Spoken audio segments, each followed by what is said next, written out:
মিতু, কোথায় তুই? বেরিয়ে আয় শয়তান। ভাই আমাকে ডেকেছেন? এই খবরদার, তুই আমাকে ভাইয়া বলবি না।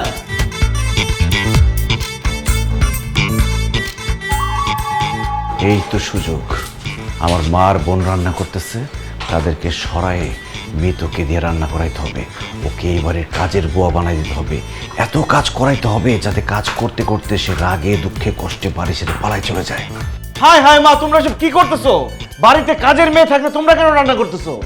কাজের মেয়ে কোথায় পেলি? সবসময় তো আমি আর মাহি রান্না করি। আরে মা, যেই মেয়েটাকে তোমরা আশ্রয় দিছো সেই মেয়েটাই তো কাজের মেয়ে।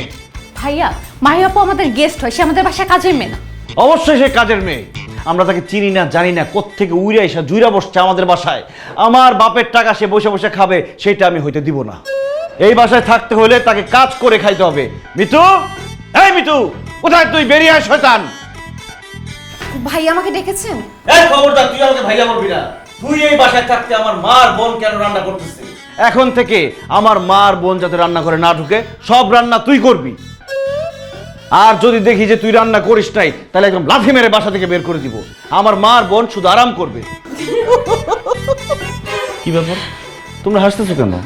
তুই যে ওকে রান্না করতে বলেছিস, আজকে সব রান্না ওই করেছে, বুঝলি? সকালে উঠে দেখি সব রান্নার আয়োজন শেষ। আমি আর মাহি হেল্প করতে গেছি, সেটাও করতে দেয়নি। আবার বলতেছিস মিতু রান্না করবে, আমরা হাসবো না? কি বলতেছো মা? সকাল থেকে সব মিতু রান্না করছে, তাহলে রান্নাঘরে ঢুকে ওকে আমি দেখলাম না কেন? আমি একটু মশলা আনতে গেছিলাম ভাইয়া। আপনার আমাকে নিজের থেকে রান্না করার কথা বলার দরকার নেই, আমি নিজেই রান্না করব। আপনি এখন আসতে পারেন। কিসের আসবো মা? তুমি ওকে দিয়ে রান্না করে না। ও রান্না পারে কি পারে না আল্লাহ জানে। পরে দেখা গেল খাবারের মধ্যে হলুদ মরিচ বেশি দিয়ে ফেলছে, আবার এমনিতেই পেট খারাপ, পরে আর বেশি পেট খারাপ হয়ে যাবে। এই, তোর রান্না করতে হবে না, তুই রান্নাঘর থেকে বের হ, যা বেরিয়ে যা। আমি রান্নার উপর কোর্স করেছি, আর বাসার সবসময় রান্না তো আমিই করতাম। সো রান্নার ব্যাপারটা আমি খুব ভালো মতো জানি। আন্টি, আপনি বলবেন নাকি আমি বলবো? মাসুম, মিতু খুব ভালো রান্না করতে জানে। আজকে সব নতুন রেসিপি দিয়ে রান্না করেছে। তুইও রান্না খেলে পাগল হয়ে যাবে। আমি সুস্থ আছি, ভালো আছি, ওর রান্না খেয়ে আমি পাগল হইতে চাই না। এই, তুই রান্নাঘর থেকে বেরো, যা বেরিয়ে যা। আন্টি, ওনাকে রান্নাঘর থেকে বের করবেন নাকি আমি ঘাট ধাক্কা দিয়ে ওকে বের করবো? মানে? মিতু আপু, তুমি শান্তিতে রান্না করো তো। আমি আর মা ভাইয়াকে বের করছি। মা ধরো তো তোমার ছেলেকে। মা দেখো, বের হোক, কাজ করছে।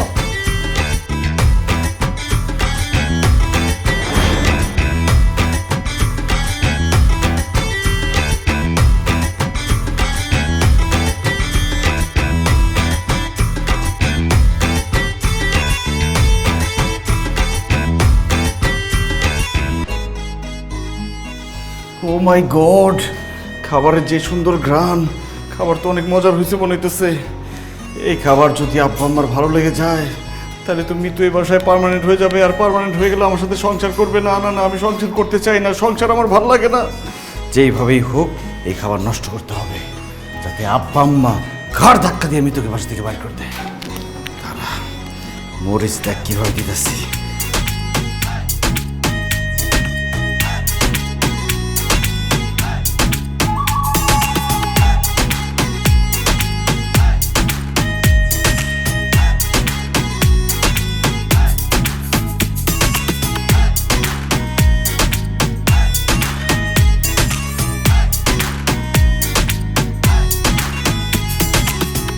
আজকে কিন্তু সব রান্না করেছে মিতু, জানো?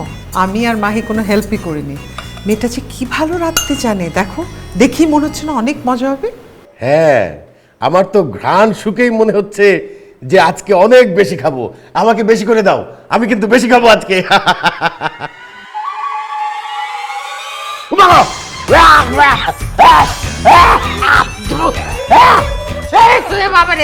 এরকম করছো কেন? আমি যে পরিমাণ ঝাল দিছে আর লবণ দিছে, কটা হয়ে গেছে ঝাল।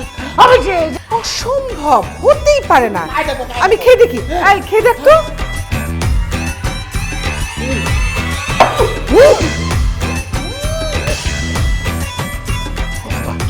ও বাবা, আমি আগেই বলছিলাম এইসব মেয়েরা যা করে সব লোক দেখানো।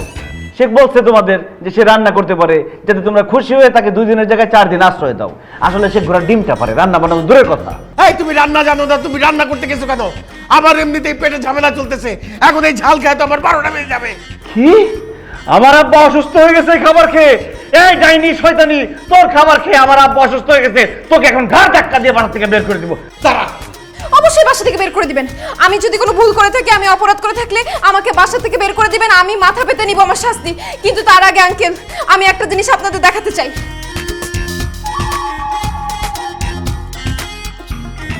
আঙ্কেল, আন্টি, আমি এখন আপনাদেরকে একটা ভিডিও দেখাবো। এই ভিডিও দেখার পরে আপনি যে শাস্তি দিবেন আমি সেটাই মাথা পেতে নেব। এই দেখেন। কি ভিডিও দেখতেছ? এটা আমার ভিডিও। হ্যাঁ ভাইয়া, এটা আপনারই ভিডিও। আপনি যখন আমার অবর্তমানে এই খাবারগুলোর মধ্যে লবণ মরিচ মিশাচ্ছিলেন, এটা সেটার ভিডিও। আমি জানতাম আপনি এরকম কিছু একটা করতে পারেন, এর জন্য আমি মোবাইল অন করে ভিডিও অন করে রেখে দিচ্ছি। আঙ্কেল, আপনি তো দেখলেন আপনার অসুস্থ শরীরটাকে আরো অসুস্থ করার জন্য কে দায়ী। এখন আপনি দেখেন আপনি কি শাস্তি দিবেন। তুই এত অসভ্য মাসুম, মেয়েটা এত কষ্ট করে এতগুলা রান্না করলো আর সেখানে তুই লবণ আর মরিচ দিয়ে নষ্ট করলি। মা, আমি তো পেট খারাপ করার জন্য লবণ মরিচ দিই না, আমি ভাবছি কি খাবারে লবণ আর মরিচ একটু কম হয়েছে তাই একটু বাড়াই দিছিলাম।